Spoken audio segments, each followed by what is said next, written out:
Hello everybody, this is ClouDx. I'm coming back with episode 4 of my vlog. 4 consecutive Sundays, once again on track. Thank you guys for liking, sharing, subscribing and commenting thus far. You guys are keeping me motivated to do more of these. This episode, however, is going to be about a Meepo guide. This is my guide to playing easy mode Meepo. It's something that I find very effective, and to be very honest, between you and me, I think Meepo is pretty broken right now and should be used to his fullest potential.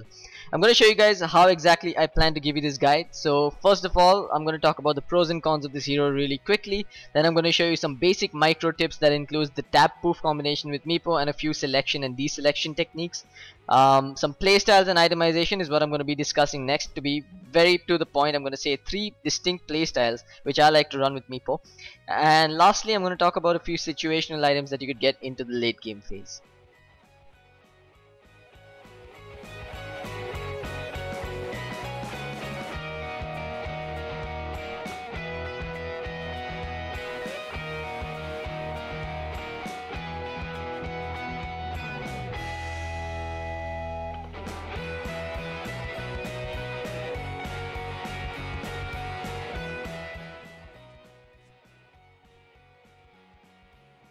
Alright, now we're going to talk about some basic micro tips. So first of all, for the easy mode Meepo, you're only going to need 2 control groups. The first one, you're going to select all your Meepos and put them into one control group. I like to do that. I like to set them to the number 3. So that's one control group. Your second control group is going to be all your Meepos minus your primary Meepo. So to deselect a unit, all you got to do is keep shift press and then click the unit. You could either click the unit here on the map, or you could click it here in your portraits as well. So I'm going to shift click Meepo over here. That leaves me with all the other units selected, and then I'm going to assign them to control 2. So now I've got 2 control groups. So one is 3, which selects all my Meepos, and then there's 2, which selects all but my primary Meepo. Bear in mind, guys, the shift key can be used in multiple ways. So apart from deselecting, you could hold down the shift and then select an individual unit as well. So keep that in mind. It helps in sticky situations when you're trying to get a couple of Meepos out by simply clicking one, shift selecting the other, and then moving around. Alright, so the reason I talked about these 2 control groups is what you're going to want to do is, once you've got your starting items, maybe your blink dagger, your aghanim's and your boots, these should be your mid game items. That's the time when you can try and hunt for kills while farming simultaneously. So what you want to do is you want to take one Meepo to a side lane, and the others are going to continue farming the jungle. Ideally you'd want to do these in control groups of 2, but since this is the easy mode Meepo, we're not going to do that. All our Meepos are just going to run around from camp to camp and look for something, while your main Meepo could of course hide in fog somewhere around here or anywhere else, depending on where you're going to gank. If there's a hero farming here, you bring him ahead, start the tap poofs, and then jump out, get a kill. Easy game, boys, easy game.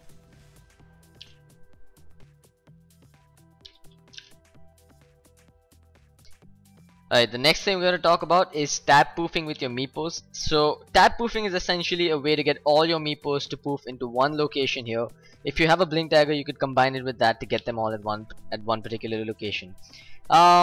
So extreme basics to begin with. When you select a bunch of units, remember we have one control group that has all our Meepos selected. If you notice, there's a green outline around my primary Meepo here.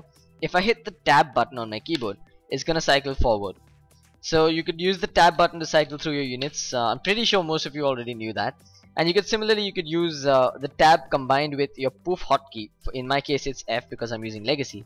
So if I hit F, poof on the ground, hit tab, poof on the ground, hit tab, poof on the ground. Similarly, I'll be able to poof through all my Meepos one after the other. Now, taking it one step further, I'd say if you're just starting out with the Meepo, you want to practice just getting into a game, a lobby game with WTF mode enabled, and then try and poof on yourself, getting all 5 Meepos poofing one after the other. Do it as fast as you can first, just to get your muscle memory a little accustomed to what you're going to try and do next. So you want to try and poof really quickly here. It gets all your Meepos poofing once. Now, taking it one step further, if you can combine it with your blink dagger, Meepo poofs to the location that you basically around the location of the closest Meepos. So if I want to poof all my Meepos here but my primary Meepo is here, I've got one control group that has all minus my primary here.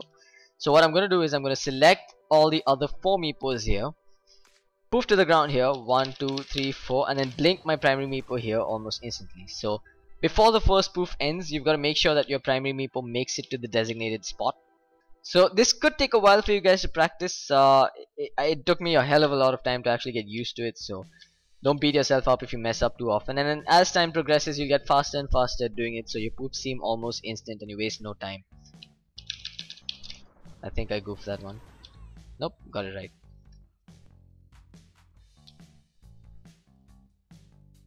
Alright, now we're going to talk about common playstyles and itemization as Meepo. So I'm going to segregate this into three very common playstyles. The first one's going to be early aggression, the next one is mid-game dominance, and the last one, and my personal favorite, is the balanced playstyle. So first up, we're going to talk about early aggression. This is a very situational playstyle. You can't always use it. You want to use it when you have cores on your team that require a decent amount of farm, that don't allow you to take up too much lane and jungle farm yourself. So, well, think of an instance where you're a mid Meepo, you have a carry anti-mage on one side and you have an invoker on the off lane.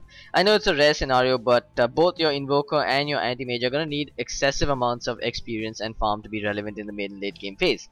That's when you as the middle laner need to make them plays. So your target should be to get a quick blink dagger on your Meepo, get the bottle of course to start with, and get yourself power treads as well. If you can hit an early level 10, of course this is under the influence of cheats, it's not going to happen in 1 minute ever. So you want to try and get yourself about an 8 or 9 minute blink dagger treads bottle, and then try and get your level 10 maybe off the kills. If you can get 10 by 10 minutes, that's perfect. If you can get it earlier, that's even better. What you want to do is use that blink dagger, go look for kills, try and find the pickoffs as and when you can, try and get some excessive space created for your anti-mage and your invoker to get that farm. After this, you want to try and build into your Aghanim Scepter. Try and get this off of kill gold only.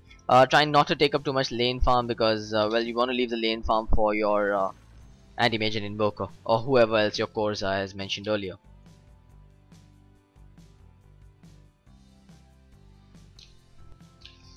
Alright, the second playstyle I'm going to talk about is the mid-game dominance style. This is something that you take on when you've got the middle lane to yourself, but you're not exactly getting free farm here, maybe because there's something like a Queen of Pain or an Ember Spirit against you, and you've got rotations coming in from supports every now and then.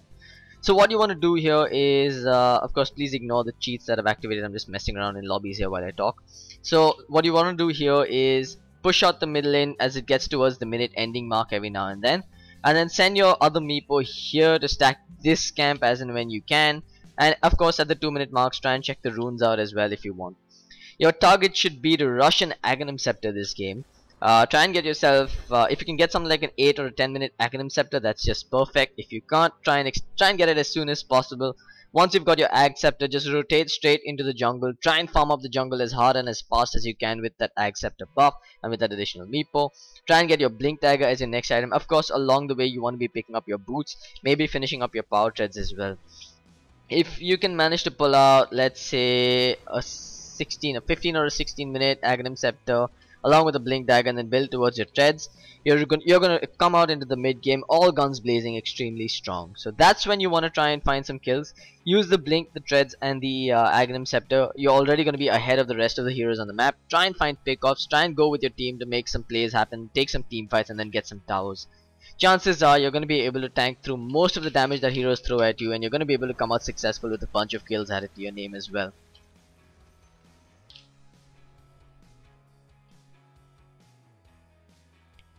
Okay, the last playstyle that I wanted to talk about is the balanced playstyle, and this one is my personal favorite. It's applicable in most situations when you pick Meepo, and it's something that I personally prefer to run as a middle lane Meepo. So what you want to do is I'm going to talk about itemization first. The first item you want to rush, your first core item you want to rush, is your Boots of Travels. So go to the middle lane, go with the Poor Man Shield if you think you need it, or just get a Stout Shield and some Tangos. Get pulled some Tangos as well if you can by your supports, and just try and farm as hard as you possibly can without dying. So try and push out the lanes towards the end of the minute mark. As always, go to the neutral camps here and here. Try and stack them for yourself to clean up later. Once you get your poof maxed out, this should be around level 7 or 8 depending on how you pick your skills, that is. Get into the jungle, finish up whatever stacks you've got here. If you haven't got your Boots of Travels already, get it from the stack creeps, and then use the Boots of Travels to regenerate your Meepos while you're farming in the jungle. So chances are you're gonna have just about 2 Meepos when you've got your Boots of Travels up and running.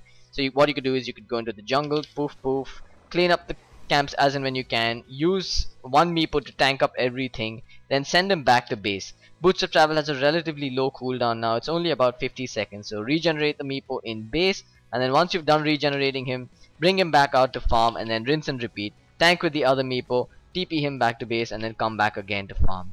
At this rate, you should take another 3 to 4 minutes to get yourself an Aghanim Scepter if you're left uncontested, that is if you get lane farm as well as jungle farm and jungle stacks.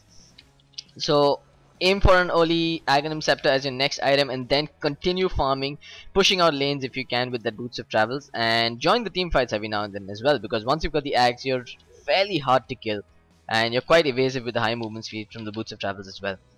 Go for a Blink Dagger as your next item, of course, and once you've got your Blink Dagger, it's up to you whether you want to build something situational or if you want to go for the Scythe of Vice for the early pick-off potential.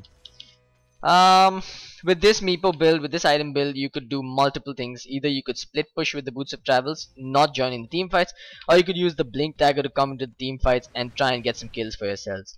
Also, there's always the opportunity for pick-offs with your entire item set. Next, we're going to talk about some situational items in the late game. This is over and above the Aghanim Scepter, the Boots of Travels, the Blink, and a Scythe of Vice, which I consider to be your core items on the balanced playstyle Meepo. So if you need the HP, consider picking up a Reaver, and if you feel like you need more HP, there's a trade-off that you're going to have to make here. Either you build the heart and sacrifice on 10 strength, because 2 Reavers would give you a total of 50 strength, which would be divided amongst your Meepos at 100%, whereas a heart gives you 40 strength, which is divided amongst your Meepos again at 100%. You end up saving about 1,000 gold, but you end up losing about 10 strength. So think wisely before you make this choice.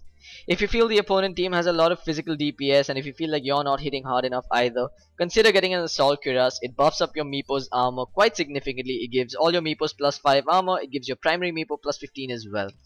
Another item you could get if you feel like you're lacking behind on DPS is the Ethereal Blade. It gives you a bonus of 40 agility, which again gets divided by all your Meepos, buffing up their damage. Not to mention your Ether Blast does a decent chunk of damage when used on an opponent hero as well. You can also use the Ether Blast to save one of your Meepos that's being attacked by maybe a sniper that's fully farmed on the other team. So what you can do is Ethereal Blast him and then TP him home, or just micro him away to safety somehow or the other. Lastly, if you feel like you're doing really well, you're getting a ton of gold, and you feel like you're locking down targets quite successfully, consider getting the Eye of Skadi. It's one of the most expensive items in the game, but it definitely does seem to be worth it for a hero like Meepo, who gets the benefits of all the additional stats, the strength, the intelligence, and the agility, along with an added slow. That's pretty much it for situational items. I'm not a big fan of making items such as the Vlads when you have the Boots of Travels to go back and heal, or even a Mechanism, which I feel is a sort of outdated build unless you're playing a support Meepo, which I'll be honest, I'm not too good at.